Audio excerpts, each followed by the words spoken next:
PewDiePie is unequivocally the biggest star on YouTube. With upwards of 57 million subscribers and millions upon millions of monthly views, he's just the biggest there is. So what he does and what he says has a huge impact on the whole YouTube sphere. Over the weekend, YouTube's prime moneymaker PewDiePie used a racial slur during one of his live streams. The 27-year-old Swede, whose real name is Felix Kjellberg, was playing a few rounds of PlayerUnknown's Battlegrounds with a friend when they encountered some hostile players. He had a bit of a skirmish, he couldn't quite land a shot on the hostile player, and then he used the N-word. He quickly followed up with "f***ing asshole," and I don't mean that in a bad way. A clip of the incident circulated around the web pretty quickly. One of the people that reached online was Firewatch developer Sean Vanneman, who reacted by announcing he would take down all of PewDiePie's content featuring their game by using the DMCA system. Writing on Twitter, Vanneman said, "We're filing a DMCA takedown of PewDiePie's Firewatch content and any future Campo Santo games. There is a bit of leeway you have to have with the internet when you wake up every day and make video games. There's also a breaking point. I am sick of this child getting more and more chances to make money off of what we make. I'd urge other developers, and we'll be reaching out to folks much larger than us,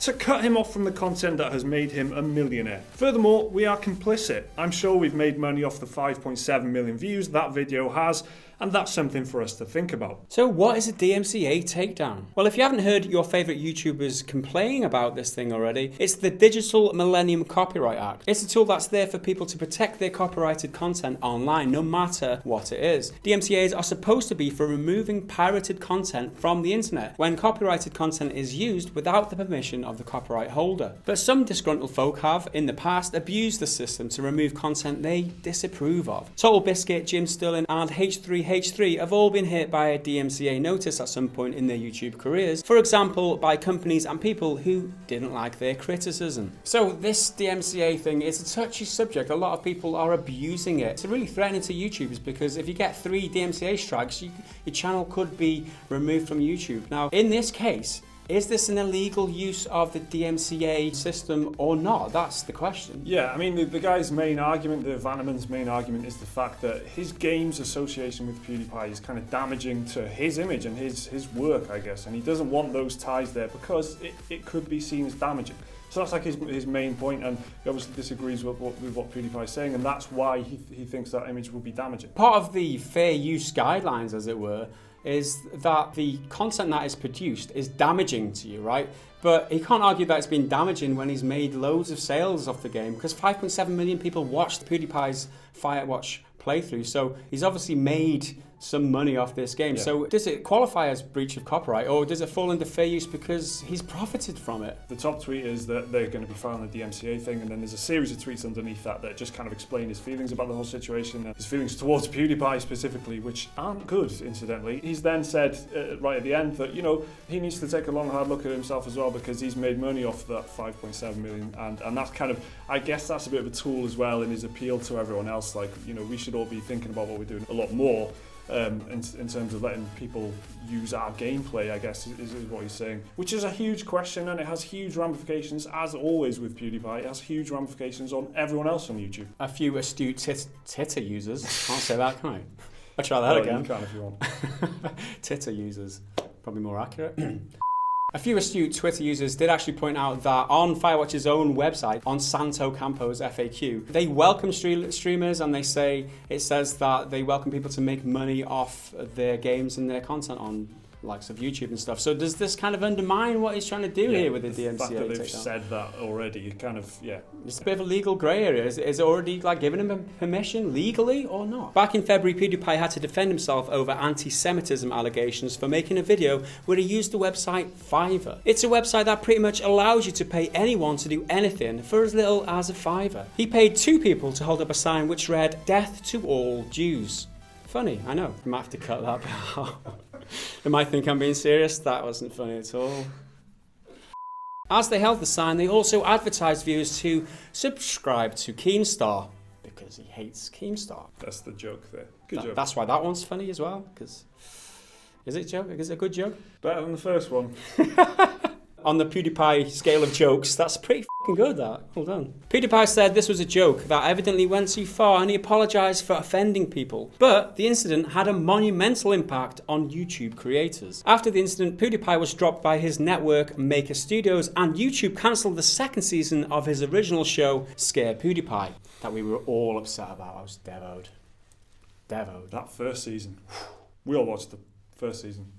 Right, guys? Oh, yeah. That incident sent huge shockwaves through the industry as advertisers pulled their support and YouTube revenue plummeted for hundreds of channels who said their videos were being demonetized on a daily basis. It became known as the adpocalypse because that's how the internet works. And YouTube creators started to lose money because their videos were being demonetized for what YouTube said was questionable content. But it wasn't just PewDiePie's actions that caused adpocalypse. People reported they'd seen adverts for brands like Coca-Cola running on terrorist recruitment videos, which clearly upset the corporations paying to place those ads. This caused YouTube to panic a little bit and they went on a months-long spree of demonetizing videos which they saw as being advertiser unfriendly, and they reworked their own guideline. In recent months, YouTube has somewhat recovered from the adpocalypse, with channels reporting their videos are starting to make money again. But with PewDiePie causing yet another controversy, can we expect adpocalypse 2?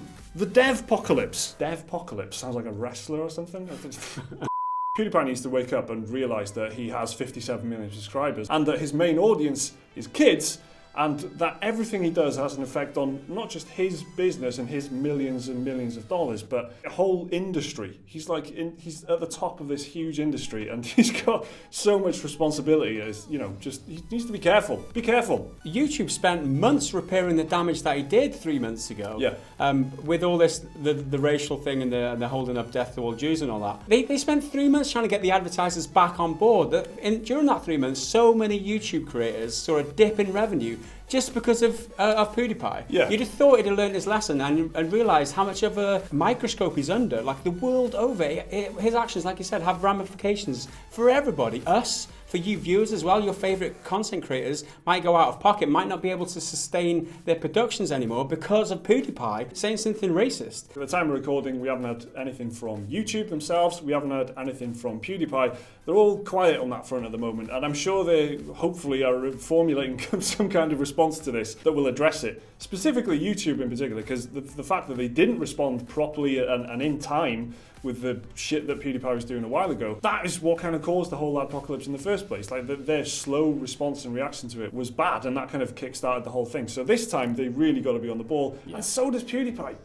Get it together, mate. Sort it out. Other YouTubers have already come out and claimed that he's a liability. You think Jim Sterling's already tweeted. There are various others as well, because he's literally threatening our well-being. I like my job, Mike. Yeah. I really like doing what I do. But if he throws any more racial slurs out there or acts like a dickhead any further, we might be out of a job, and that's the reality of it. And this is that's why the it's so selfish reality of this. That's the selfish. No, but I mean, for you guys, your favourite, it might not be us, but your favourite creators might be at risk because of what PewDiePie is doing, and you can't condone this any longer. I mean, whether you like PewDiePie or not, or whether you defend him or not, that's beside the point. YouTube at this point is pretty much on its knees saying, PewDiePie, what the f*** are you doing, Don't dude? be a racist. Just stop doing what you do. Just have a bit of responsibility. And it's got to be within the next few hours that YouTube come out and make a formal statement about this, because they've got to respond. I wouldn't be surprised if PewDiePie had some serious consequences to this on the YouTube front, because how much more of a shit can they put up with?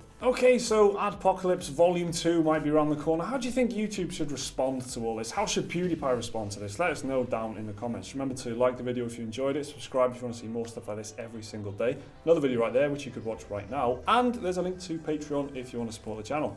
See you next time.